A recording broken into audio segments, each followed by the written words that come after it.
Zane, what kind of place is this? I asked in a panicked voice, glancing nervously at the bar before turning back to him. He chuckled lightly and said, "Just come inside. You'll understand soon enough." But my anxiety was growing. I hesitated, asking him, "First, tell me why you brought me here. What am I supposed to do here?" Zane placed his hand on my shoulder and said, "You're fed up with your home life. It's impossible to make ends meet with your salary. Your father's medicines, the household expenses, it's all too much. You've been looking for a shortcut to solve your problems, haven't you?" I nodded in agreement, but couldn't stop my thoughts as I glanced back at the bar. How could a place like this solve all my problems? Zane was unpredictable and headstrong. Once he made up his mind, he saw it through. And seeing how his fortunes had turned recently only deepened my confusion.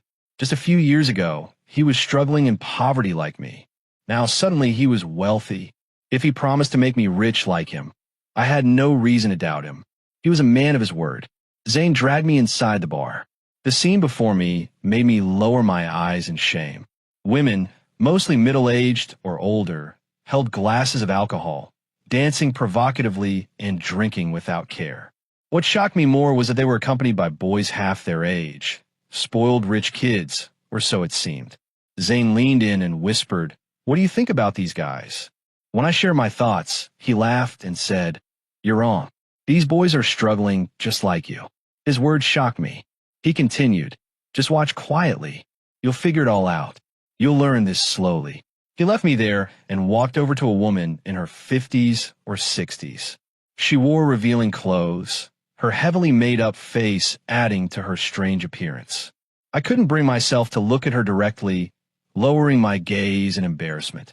When Zane gestured towards me, the woman looked at me with an unsettling interest. A wave of discomfort swept over me.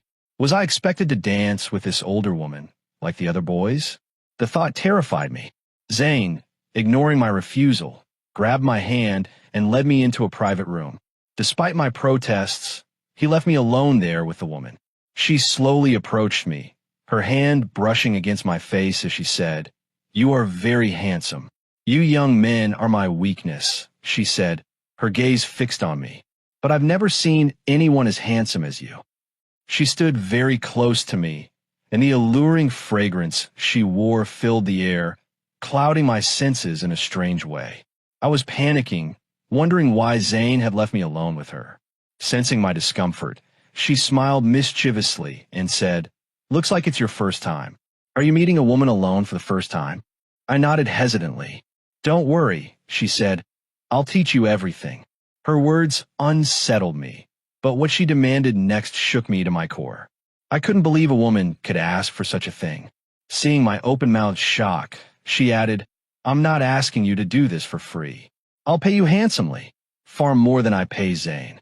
She then forced me into a situation I could neither comprehend nor escape. At first, I resisted, trying to stop her and explain what was right and wrong. But she ignored me, swept away by her emotions. And eventually, I found myself unable to hold back my own. 2 hours later, Zane returned to the room. He smirked at me with a teasing look. Embarrassed, I avoided his gaze. As I was about to leave the room, the woman placed a thick wad of cash in my hand. "Come to my house every day," she said. "I'll wait for you, and I'll pay you just as much daily. Whatever you ask for, you'll get." She left, and I stood there, staring at the money in disbelief. How could so much money end up in my hands after just 2 hours? But then it hit me.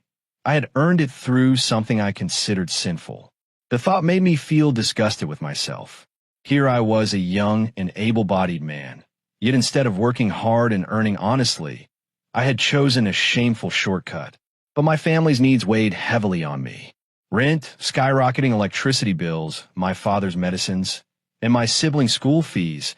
I simply didn't have enough money to meet these demands. This money had solved all those problems.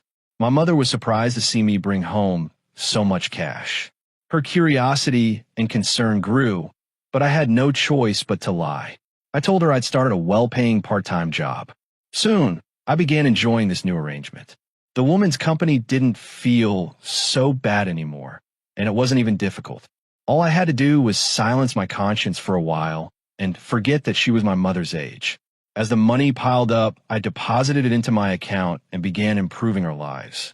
I sold my bike and bought a small car. I renovated our house, and for the first time, we were financially stable. My parents were relieved, yet suspicious of my sudden fortune.